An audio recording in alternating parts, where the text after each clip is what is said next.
दोस्तों ये कहानी है एक ऐसे एस्ट्रोनॉट की जो अपने साथी एस्ट्रोनॉट के साथ एक स्पेस मिशन कंप्लीट करके पृथ्वी पर वापस आ रहा था, लेकिन बीच रास्ते में उनके स्पेसक्राफ्ट पर कोई अजीब सी चीज उन पर बड़ा ही घातक अटैक कर देती है, जिसमें उस एस्ट्रोनॉट का साथी एस्ट्रोनॉट मारा जाता है। इसके बाद जब उस बचे हुए एस्ट्रोनॉट को क्वारंटीन किया जाता है तो रात में उसके शरीर में बहुत ज्यादा भयंकर दर्द होने लगता है और उसके शरीर से एक बड़ा ही अजीब डरावना सा एलियन जीव बाहर निकलता है, जिसे देखकर सबके होश उड़ जाते हैं कि ये चीज आखिर है क्या और यहाँ धरती पर कैसे और किस मकसद से आई है। इसके बाद साइंटिस्ट डिसाइड करते हैं कि वो लोग इस डरावने जीव पर रिसर्च करके इसे दूसरे देशों के खिलाफ युद्ध में इसका इस्तेमाल एक हथियार के तौर पर करेंगे, जिसके लिए वो इस एलियन जीव को हर रोज आधी रात को खाने के लिए एक कैदी को उसके हवाले कर देते थे। अब यहाँ तक तो सब कुछ सही चल रहा था, लेकिन ये जीव साइंटिस्ट के लिए एक आफत तब बन जाता है जब वो उन्हीं पर अटैक करने लग जाता है। तो अब देखते हैं कि क्या साइंटिस्ट इस एलियन जीव को मार पाएंगे या फिर यह खतरनाक एलियन जीव पूरी पृथ्वी पर से इंसानियत को खत्म कर देगा। चलिए जानते हैं। तो कहानी की शुरुआत साल 1983 के समय से होती है,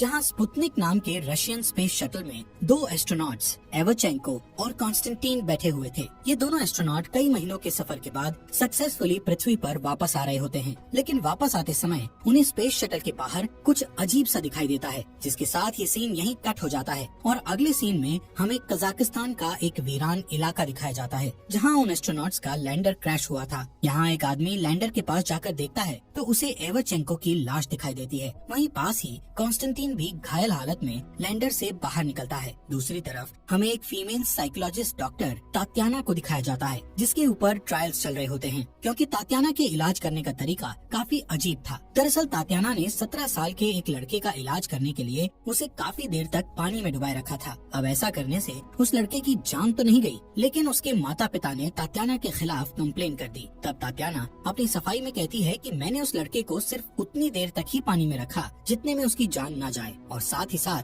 वो ये भी बताती है कि मेरे इलाज करने का यही तरीका है। उसकी इस बात पर जूरी में बैठी एक लेडी तात्याना से बोलती है कि अगर तुमने अपने इलाज के तरीकों को नहीं बदला तो हम तुम्हें सस्पेंड करके तुम्हारा मेडिकल करियर यहीं खत्म कर देंगे। जूरी की बात सुनकर तात्याना काफी फ्रस्ट्रेट हो जाती है, क्योंकि उसके इलाज का तरीका भले ही अजीब हो, पर इसी तरह से उसने ऐसे लोगों को भी ठीक कर दिया था जिसे कोई दूसरा डॉक्टर ठीक नहीं कर पाया। वहीं पास ही सेमिराडोव नाम का एक आर्मी ऑफिसर इस ट्रायल को देख रहा होता है और वो थोड़ी देर बाद तात्याना से एक मेडिकल केस में हेल्प मांगते हुए कहता है कि अगर तुम्हें ये केस इंटरेस्टिंग लगे तो तुम अपने तरीके से ट्रीटमेंट कर सकती हो, और जब भी तुम इस केस को छोड़ना चाहो तो वापस लौट सकती हो। इस मदद के बदले सेमिराडोव उसके ऊपर लगे सारे चार्जेस को हटाकर उसका सस्पेंशन रुकवा देगा, जिस बात को सुनते ही तात्याना उसकी मदद करने के लिए मान जाती है। इसके बाद तात्याना को एक हेलीकॉप्टर से किसी अनजान जगह पर ले जाया जाता है, जहां आगे का सफर वो लोग ट्रक से तय करते हैं। रास्ते में सेमिराडोव तात्याना को बताता है कि तुम्हारा पेशेंट वही एस्ट्रोनॉट है जो स्पुतनिक स्पेस प्रोब में बैठकर अंतरिक्ष में गया था, यानी उसका पेशेंट कॉन्स्टेंटीन ही है, जिसे हमने शुरुआत में देखा था। जब से कॉन्स्टेंटीन और उसका दोस्त अंतरिक्ष से वापस आए हैं, तब से वो लोग रशिया के नेशनल हीरो बन चुके हैं, क्योंकि ऐसा पहली बार है कि कोई इंसान अंतरिक्ष में जाकर वापस आया हो। लेकिन आर्मी ने अपने देश की जनता से इस बात को छुपा कर रखा था कि उनका एक नेशनल हीरो यानी एवचेंको मर चुका है, बल्कि उन्होंने हर तरफ ये खबर फैला रखी थी कि स्पेस से वापस आने के कारण दोनों नेशनल हीरोज को पृथ्वी के एटमॉस्फेयर में एडजस्ट करने में थोड़ी प्रॉब्लम हो रही है, इसीलिए उन्हें कुछ हफ्तों तक क्वारंटीन में रखा गया है। वहीं तात्याना को बस इतना ही बताया गया था कि कॉन्स्टेंटीन एमनीशिया का पेशेंट है, लेकिन कॉन्स्टेंटीन की हाई सिक्योरिटी देखकर वो समझ जाती है कि उससे कुछ तो छुपाया जा रहा है। फिर थोड़ी देर बाद सेमिराडोव उसे लेकर एक ग्लास चैम्बर के बाहर जाता है, जिस चैम्बर में रीगल नाम का एक डॉक्टर कॉन्स्टेंटीन का इलाज करने की कोशिश कर रहा था। ये देखकर तात्याना गर्म कॉफी का एक कप लेकर कॉन्स्टेंटीन के चैम्बर में जाती है, जहां हम देख पाते हैं कि उसने कॉफी के कप को हैंडल से पकड़ रखा है, लेकिन कॉन्स्टेंटीन उस गर्म कॉफी के खौलते हुए कप को बिना किसी तकलीफ के पी लेता है। यहाँ तात्याना उससे बहुत अच्छे से बात करती है। तब तात्याना ग्लास चैम्बर से बाहर निकल के सेमिराडोव से बताती है कि इस हादसे की वजह से कॉन्स्टेंटीन के दिमाग पर बुरा असर हुआ है, जिससे उसने डिप्रेशन में आकर अपनी सेंसिटिविटी खो दी है। ये बताकर तात्याना सेमिराडोव से कहती है, मुझे इस केस में ऐसा कुछ भी नहीं दिखता जिसे दूसरा कोई डॉक्टर ठीक नहीं कर सकता, इसलिए मैं वापस जाना चाहती हूँ। इस पर सेमिराडोव बताता है कि अगला हेलीकॉप्टर दूसरे दिन यहाँ से जाएगा, तब तक तुम अपने कमरे में जाकर सो जाओ। आगे तात्याना जब अपने कमरे में बैठी हुई थी तो रात के समय सेमिरादोव वहाँ आकर उसे अपने साथ चलने को कहता है और वो दोनों बिना समय गंवाए ऑब्जर्वेशन चैम्बर में आते हैं, जहाँ कॉन्स्टेंटीन को बुलेट प्रूफ ग्लास चैम्बर के अंदर बने एक और कमरे में रखा गया था। ये देखकर तात्याना को कुछ समझ नहीं आता कि आखिर कॉन्स्टेंटीन को उसके कमरे में कैद क्यों किया गया है। अब इससे पहले कि वो सेमिरादोव से कुछ पूछ पाती, तभी उसकी नजर मॉनिटर पर पड़ती है, जिसमें कॉन्स्टेंटीन दिख रहा था। देखते ही देखते उसके हाथ पैर अकड़ने लगते हैं और वो अचानक से अपने बिस्तर के नीचे गिर के खून की उल्टी कर देता है। खून की उल्टी के साथ ही उसके मुंह से एक अजीब सा जीव बाहर निकलता है, जिसके बाहर आते ही कॉन्स्टेंटीन तो बेहोश हो गया था,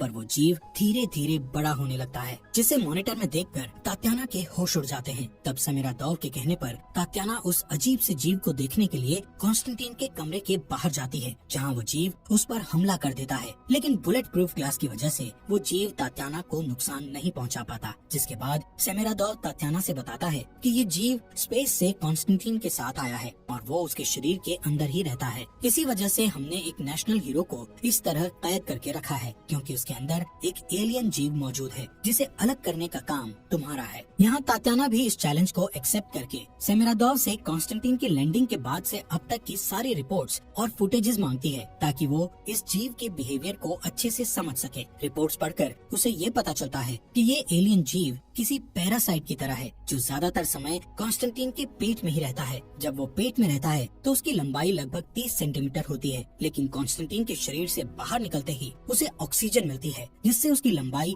आधा मीटर हो जाती है। वो एलियन जीव कॉन्स्टेंटीन के शरीर से बाहर निकलने के लिए एक टॉक्सिन रिलीज करता है, जिससे कॉन्स्टेंटीन के शरीर की मसल्स लूज होकर फैल जाती हैं, ताकि वो एलियन जीव आसानी से बाहर निकल सके। ये जीव हर रात 2:40 से लेकर 3:10 के बीच उसके शरीर से बाहर निकलता है और कुछ समय बाहर रहने के बाद वो वापस कॉन्स्टेंटीन के शरीर में चला जाता है। इस पूरे समय तक कॉन्स्टेंटीन बेहोश ही रहता है और उसे ये तक पता नहीं कि उसके अंदर कोई एलियन जीव रहता है। तात्याना को रिपोर्ट पढ़कर ये भी पता चलता है कि रीगल ने एक बार उस एलियन जीव को कॉन्स्टेंटीन के शरीर से अलग करने की कोशिश की थी, लेकिन एलियन जीव से अलग होते ही कॉन्स्टेंटीन की हालत खराब होने लगी थी। पर वो जीव जैसे ही कॉन्स्टेंटीन के शरीर में वापस गया तो कॉन्स्टेंटीन दोबारा ठीक हो गया। यानी कहीं न कहीं उस एलियन जीव ने ही कॉन्स्टेंटीन को अब तक बचा रखा है, वरना लैंडर के क्रैश करने के बावजूद भी उसका जिंदा रह पाना नामुमकिन था। वहीं ये जीव कॉन्स्टेंटीन के खाए हुए खाने को खाकर जिंदा रहता है, लेकिन तात्याना को ये जानना था कि वो एग्जैक्टली क्या खाता है। उसे इन फाइल्स में कॉन्स्टेंटीन के पास्ट की भी जानकारी मिलती है, जिससे उसे ये पता चलता है कि कॉन्स्टेंटीन का 7 साल का एक नाजायज बेटा है, क्योंकि कॉन्स्टेंटीन ने उसकी माँ से शादी नहीं की थी और उसकी माँ के मरने के बाद उस बच्चे को ऑर्फनेज में रख दिया गया। फिर अगले दिन तात्याना इंट्रोगेशन के दौरान पहले तो कॉन्स्टेंटीन से उसका फेवरेट सॉन्ग पूछती है, लेकिन बाद में वो उससे कहती है कि तुम एक बुरे पिता हो जिसने अपने बेटे को ऑर्फनेज में सड़ने के लिए छोड़ दिया, जो सुनकर कॉन्स्टेंटीन को काफी बुरा लगता है। जबकि तात्याना की बातों से हम समझ पाते हैं कि उसने जानबूझकर कॉन्स्टेंटीन को गुस्सा दिलाया, ताकि गुस्से के कारण उसके व्यवहार में कुछ बदलाव आ जाए। वो तुरंत ही रीगल से कॉन्स्टेंटीन का ब्लड टेस्ट करने को कहती है, ताकि उसे ये पता चल सके कि आखिर वो एलियन जीव एग्जैक्टली क्या खाता है। यहाँ तात्याना सेमिरादोव को सजेस्ट करती है कि वो कॉन्स्टेंटीन को ग्लास चैम्बर से निकालकर किसी दूसरे कमरे में शिफ्ट कर दे, ताकि कॉन्स्टेंटीन को ऐसा न लगे कि उसे कैद करके रखा गया है। इस पर सेमिरादोव कॉन्स्टेंटीन को ग्लास चैम्बर से निकालकर एक नॉर्मल कमरे में शिफ्ट करवा देता है और इस कमरे में एक टीवी भी रखी हुई थी। इसी बीच उसके कमरे में तात्याना आती है, जिसे कॉन्स्टेंटीन बताता है कि स्पेस में जाने से 1 हफ्ते पहले ही मुझे अपने बेटे और उसकी माँ के बारे में पता चला था, इसलिए मैंने ये सोचा कि वापस आने के बाद मैं उसे ऑर्फनेज से वापस ले आऊंगा। लेकिन वापस आने के बाद से मैं यहीं पर फंसा हुआ हूँ। फिर उसी रात जब वो एलियन बाहर निकलता है तो तात्याना दोबारा से उसके सामने जाती है और पिछली बार की तरह इस बार भी उनके बीच बुलेट प्रूफ ग्लास होता है। लेकिन इस बार वो एलियन तात्याना को देखकर उसके ऊपर हमला करने की कोशिश नहीं करता, बल्कि वो तो एक खिलौने की तरफ अट्रैक्ट हो रहा था, जो खिलौना दरअसल कॉन्स्टेंटीन का फेवरेट खिलौना था। ये देखकर तात्याना उस खिलौने के साथ बुलेट प्रूफ चैम्बर के अंदर जाती है, जहाँ वो जीव उस खिलौने के साथ ऐसे चिपकने लगता है मानो वो उसका भी फेवरेट खिलौना हो। उस जीव को खिलौने के साथ खेलता देखकर तात्याना उसे छूने की कोशिश करती है, जिस कारण वो जीव उस पर हमला करके उसके पैरों को बुरी तरह से घायल कर देता है। तब सोल्जर्स आसपास की लाइट्स जलाकर उस जीव को कंफ्यूज करते हैं और इस मौके का फायदा उठाकर तात्याना को वहाँ से बाहर निकाल लिया जाता है। वो होश में आने के बाद सेमिरादोव से अपनी ऑब्जर्वेशन शेयर करते हुए बताती है कि वो एलियन कॉन्स्टेंटीन की फीलिंग्स को महसूस कर सकता है और शायद इसीलिए वो उस खिलौने की तरफ अट्रैक्ट हो रहा था। तात्याना फिर से वीडियो फुटेजेस को देखती है तो उसे ये पता चलता है कि वीडियो में कुछ ग्लिच है, यानी उस वीडियो से कुछ छेड़छाड़ की गई है। वो इस बारे में रीगल से पूछती है, लेकिन रीगल उसे कुछ भी नहीं बताता। दरअसल रीगल रिसर्च करके नोबेल प्राइज पाना चाहता था, इसलिए वो तात्याना को कुछ बता नहीं रहा होता। जिस पर तात्याना उससे कहती है कि मुझे तुम्हारे नोबेल प्राइज से कोई मतलब नहीं है, बल्कि मुझे तो सिर्फ सच जानना है। वहीं रीगल भी ये बात जान रहा था कि अकेले वो अपनी रिसर्च पूरी नहीं कर सकता, क्योंकि वो इस केस में काफी दिनों से लगा हुआ था। लेकिन तात्याना के आने के बाद ही उसे कुछ जरूरी इंसाइट्स मिले हैं, इसलिए वो तात्याना की मदद करने के लिए तैयार हो जाता है। जिसके बाद वो तात्याना को एक गाड़ी में छुपाकर इस फैसिलिटी से दूसरी तरफ ले जाता है, जहाँ सिर्फ कुछ ही लोगों को जाने की परमिशन थी। वो उसे नाइट विजन बाइनोकुलर्स देकर कहता है कि तुम गाड़ी के अंदर से ही सब कुछ देखती रहो। तात्याना देखती है कि वहाँ एक कैदी को केज के अंदर ले जाया जा रहा था और इसी के साथ सारी लाइट्स बंद कर दी गई। कुछ देर बाद एलियन जीव केज के अंदर आकर उस कैदी को एक ही झटके में मारकर उसके मांस को खाने लगता है। ये देखकर तात्याना के होश उड़ जाते हैं और हम एज एन ऑडियंस जान पाते हैं कि ये केज उसी ग्लास चैम्बर से जुड़ा हुआ है जिसके अंदर कॉन्स्टेंटीन को हर रात रखा जाता है ताकि वो एलियन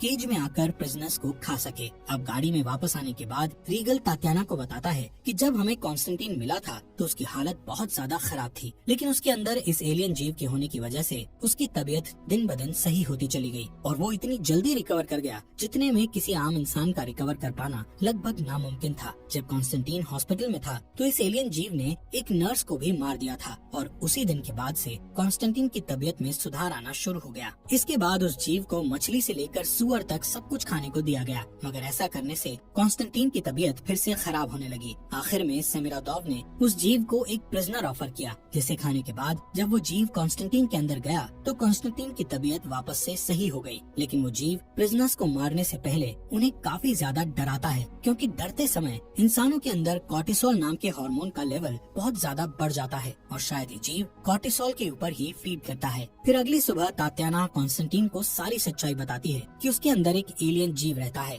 जिसने बहुत से लोगों को मार दिया है। ये सुनकर कॉन्स्टेंटीन तात्याना से कहता है कि तुम मुझे रात में मिलो। रात में कॉन्स्टेंटीन अपने कमरे के बाहर मौजूद एक रिसेप्शनिस्ट लड़की को बेहोश करके टीवी के अंदर लगे एक मैग्नेट को निकाल लेता है। वो उस मैग्नेट की मदद से सीसीटीवी कैमरास को ऑल्टर करके तात्याना के साथ उस कमरे में जाता है जहाँ उसके दोस्त एवरचेंको की लाश रखी हुई थी। यहाँ कॉन्स्टेंटीन रिवील करता है कि उसे इस एलियन के बारे में पहले से ही पता है, यहाँ तक कि उसे वो सारी चीजें महसूस और दिखाई देती हैं जो वो एलियन करता है। यानी वो एलियन जो भी महसूस करता है वो सारी चीजें कॉन्स्टेंटीन को भी महसूस होती हैं और उसे अच्छे से पता है कि हर रात ये एलियन प्रिजनर्स को मार के उनका मांस खाता है। लेकिन इतना सब जानने के बावजूद भी कॉन्स्टेंटीन अनजान बना हुआ है, क्योंकि अगर सेमिरादोव को ये बात पता चल गई तो वो कॉन्स्टेंटीन को इस फैसिलिटी से कभी नहीं जाने देगा। दरअसल कुछ ही दिनों में यहाँ एक इंस्पेक्शन टीम आने वाली है, जिनके आने तक कॉन्स्टेंटीन को अपना नाटक जारी रखना होगा। इंस्पेक्शन टीम से क्लियरेंस मिलते ही कॉन्स्टेंटीन को छोड़ दिया जाएगा और ऐसा तभी पॉसिबल है जब कॉन्स्टेंटीन इन बातों से अनजान बना रहे। वो तात्याना से रिक्वेस्ट करता है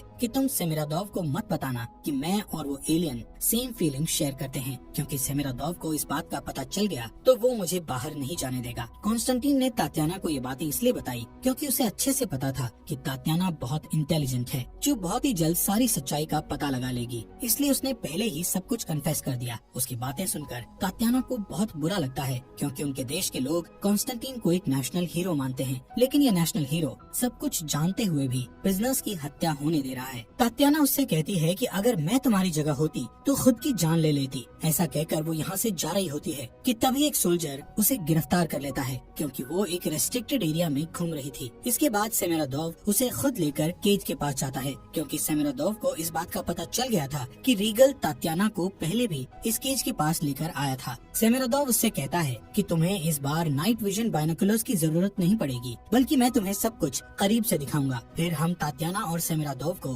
केज के पास देखते हैं, जहाँ इस बार एक नहीं बल्कि 2 प्रिजनर्स को लाया गया था और हर बार की तरह इस बार भी वो एलियन केज में आकर उन प्रिजनर्स को मारने ही वाला था कि तभी तात्याना केज को खोलकर उस जीव के सामने चली जाती है, लेकिन वो उस पर हमला नहीं करता, क्योंकि कॉन्स्टेंटीन और ये एलियन सेम फीलिंग शेयर किया करते थे, जिस कारण ये एलियन तात्याना को नुकसान नहीं पहुंचाता। तभी तात्याना कॉन्स्टेंटीन का फेवरेट गाना गाने लगती है, जिससे वो एलियन बिल्कुल शांत पड़ जाता है। जबकि दूसरी तरफ कॉन्स्टेंटीन वापस से होश में आने लगता है, जो देखकर हम समझ पाते हैं कि कॉन्स्टेंटीन कुछ हद तक उस एलियन को कंट्रोल कर सकता है। इसी बीच एक प्रिजनर वहाँ से भागने की कोशिश करता है, जिस पर वो एलियन एक झटके में ही उस प्रिजनर का सिर धड़ से अलग करके उसे मार देता है। हालांकि इस इंसिडेंट को देखकर सेमिरादोव तात्याना से पूछता है कि क्या कॉन्स्टेंटीन इस एलियन को कंट्रोल कर सकता है, जिसके जवाब में तात्याना कहती है कि वो इस एलियन को पूरी तरह से कंट्रोल नहीं कर सकता। इस जवाब से सेमिरादोव समझ जाता है कि अगर तात्याना को और ज्यादा समय दिया जाए तो वो कोई न कोई तरीका खोज ही लेगी, जिससे कॉन्स्टेंटीन और एलियन को अलग किया जा सके। वहीं अगली सुबह जब तात्याना और रीगल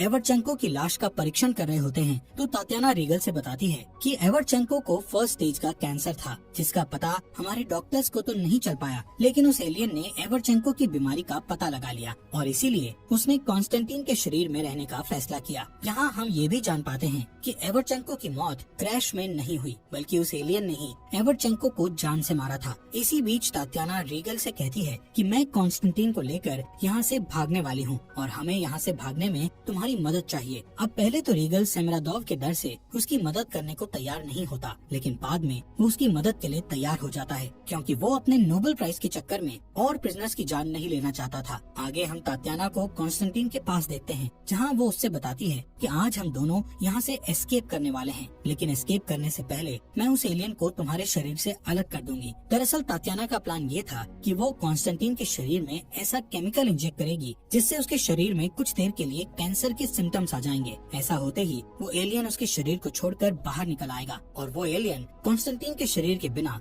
ज्यादा देर तक जिंदा नहीं रह सकता, क्योंकि उससे धूप नहीं बर्दाश्त होती। यही वजह है कि वो रात के समय ही बाहर निकलता है, जबकि दिन में वो उसके शरीर में रहता है। इसके बाद तात्याना और कॉन्स्टेंटीन कुछ सोल्जर्स को बेहोश करके वहाँ से भाग निकलते हैं, जबकि दूसरी तरफ रीगल हायर ऑफिसर्स को सेमिरादोव के इलीगल एक्सपेरिमेंट्स के बारे में खबर देता है। उधर सेमिरादोव को सीसीटीवी फुटेजेस से पता चल चुका था कि तात्याना और कॉन्स्टेंटीन वहाँ से भाग रहे हैं और इस सब में रीगल ने भी उनकी मदद की है। उसे ये भी पता चल चुका था कि रीगल ने उसके खिलाफ कंप्लेंट कर दी है, इसीलिए वो उसे शूट करके जान से मार देता है। उसे मारने के बाद वो अपने सोल्जर्स को तात्याना और कॉन्स्टेंटीन के पीछे भेजता है, जहाँ उसके ऑर्डर पर बहुत सारे सोल्जर्स तात्याना और कॉन्स्टेंटीन को घेर लेते हैं। जहाँ वो लोग तात्याना को मारने ही वाले थे कि तभी कॉन्स्टेंटीन खुद को इंजेक्शन लगाकर एलियन को बाहर निकाल देता है। वो तात्याना को बचाने के लिए उस एलियन को कंट्रोल करके सभी सोल्जर्स को मरवा देता है। अब इस मौके का फायदा उठाकर तात्याना कॉन्स्टेंटीन को लेकर वहाँ से भाग निकलती है, जिससे वो एलियन पीछे छूट जाता है। इधर कॉन्स्टेंटीन और एलियन एक दूसरे से दूर जाते ही कमजोर होने लगते हैं, क्योंकि उन दोनों में एक सिम्बायोटिक रिलेशन बन गया था, यानी वो दोनों ही एक दूसरे पर डिपेंडेंट थे। एलियन से कॉन्स्टेंटीन को ताकत मिलती थी और कॉन्स्टेंटीन के शरीर में रहकर वो एलियन जिंदा रह पाता था। दूसरी तरफ सेमिरादोव का सामना उस एलियन से होता है, लेकिन कॉन्स्टेंटीन से दूर होने के कारण वो एलियन काफी कमजोर पड़ चुका था। इसीलिए सेमिरादोव उसे एक बॉक्स में डालकर तात्याना और कॉन्स्टेंटीन के पास पहुंचता है। हालांकि अब तक कॉन्स्टेंटीन की हालत भी बहुत ज्यादा खराब हो चुकी थी और इस बात का फायदा उठाकर सेमिरादोव तात्याना को मारने ही वाला होता है कि तभी कॉन्स्टेंटीन पूरी हिम्मत करके उस एलियन को फिर से कंट्रोल करके सेमिरादोव को मरवा देता है। वो एलियन सेमिरादोव को मारने के बाद कॉन्स्टेंटीन के मुंह से होते हुए उसके पेट में चला जाता है, जिससे कॉन्स्टेंटीन की तबीयत दोबारा से ठीक होने लगती है। लेकिन इतना खून खराबा देखने की वजह से कॉन्स्टेंटीन को बहुत बुरा लगता है, इसलिए वो खुद को शूट करके मार लेता है ताकि उसके साथ एलियन भी मारा जाए। इसके बाद कहानी के लास्ट सीन में दिखाया जाता है कि तात्याना कॉन्स्टेंटीन के बेटे को ऑर्फनेज में जाकर अडॉप्ट कर लेती है। इसी के साथ ये बेहतरीन मूवी यहीं पर खत्म हो जाती है। दोस्तों, हमारे फॉक्स एक्सप्लेनर हिंदी चैनल को सब्सक्राइब करने के लिए दिल से शुक्रिया।